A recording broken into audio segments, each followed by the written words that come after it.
National education કોન્ફરન્સનો આજે બીજો દિવસ છે ત્યારે દેશભરના શિક્ષણ મંત્રીઓ આમાં ભાગ લઈ રહ્યા છે। શિક્ષણ ક્ષેત્રે બદલાવ લાવવા માટે આ કોન્ફરન્સમાં ખાસ ચર્ચા કરવામાં આવશે। અભ્યાસમાં કેવા પ્રકારના સુધારા વધારાની જરૂરિયાત છે તે અંગે અહીંયા ચોક્કસથી ચર્ચા કરવામાં આવશે।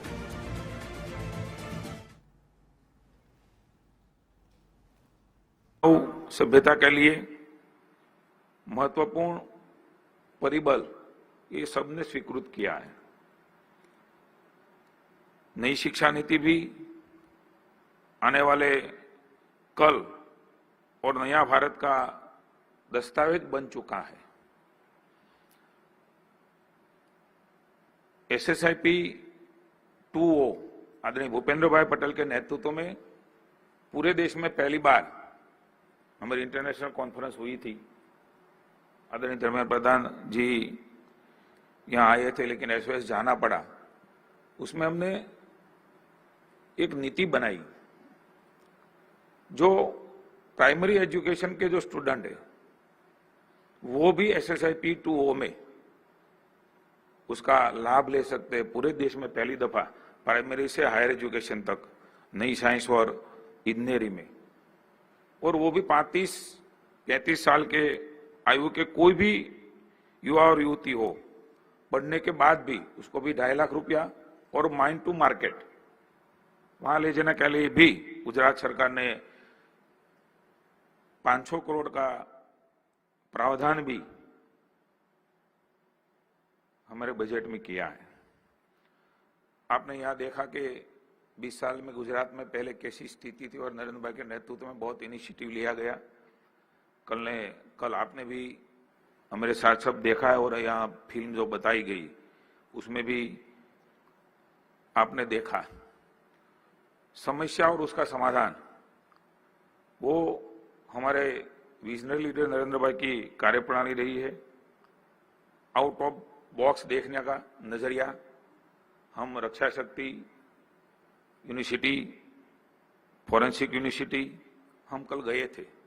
न मात्र भारत पर दुनिया के लिए हम क्या कर सके, दुनिया को क्या दे सके, ऐसा यहां से हमने देखा। और नरेंद्र भाई ने पूरी दुनिया की संस्कृति और सभ्यता को गौरव देने के लिए, प्रतिष्ठा देने के लिए बहुत बड़ा यज्ञ का आरंभ किया है। शाला प्रवेशोत्सव, गुणोत्सव, ये जागृति का बहुत बड़ा माध्यम।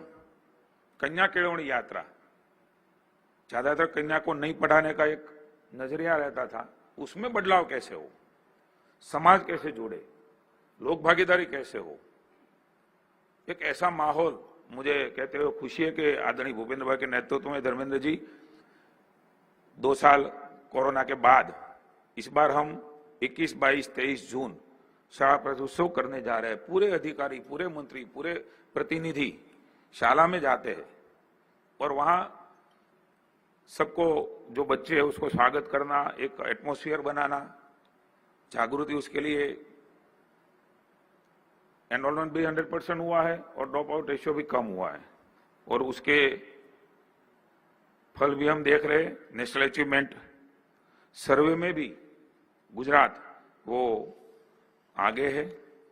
देश के बदलाव में हम देख रहे हैं कि रिसर्च वो बहुत मायना रखता है। स्किल वो जरूरियात के मुताबिक मोटे तौर पे इंडस्ट्रीज और उसकी जरूरियातों और उसकी समझ, और कल के जो भी अपेक्षा है और जो उसका दायरा है, उसकी समझ के कई बार अभाव से, कमी से ट्रेडिशनल शिक्षा में मुश्किल भी होती है।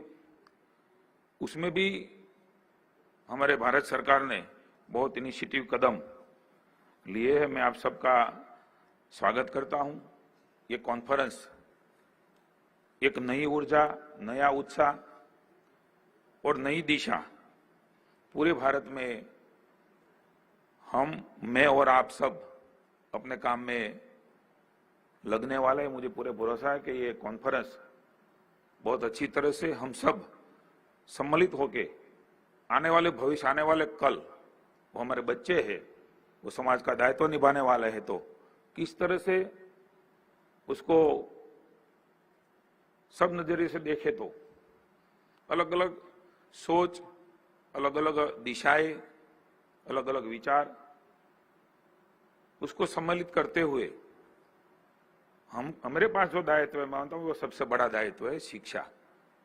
और आने वाले दिनों में यहां से हम निकलेंगे तो पूरा भारत एक दिशा में चले और सभी जगह ये शिक्षा की नीति भी जिस तरह से बनाई गई है, तो भारत पूरे वर्ल्ड में ऐसे युवा, ऐसे विद्यार्थी, स्टूडेंट पैदा करे कि दुनिया में नजरों से नजर मिला के हमारा युवा भारत की, नए भारत की कल्पना में, नरेंद्र भाई की कल्पना में एक ऐसा अपना कंट्रीब्यूशन भी कर सकेगा।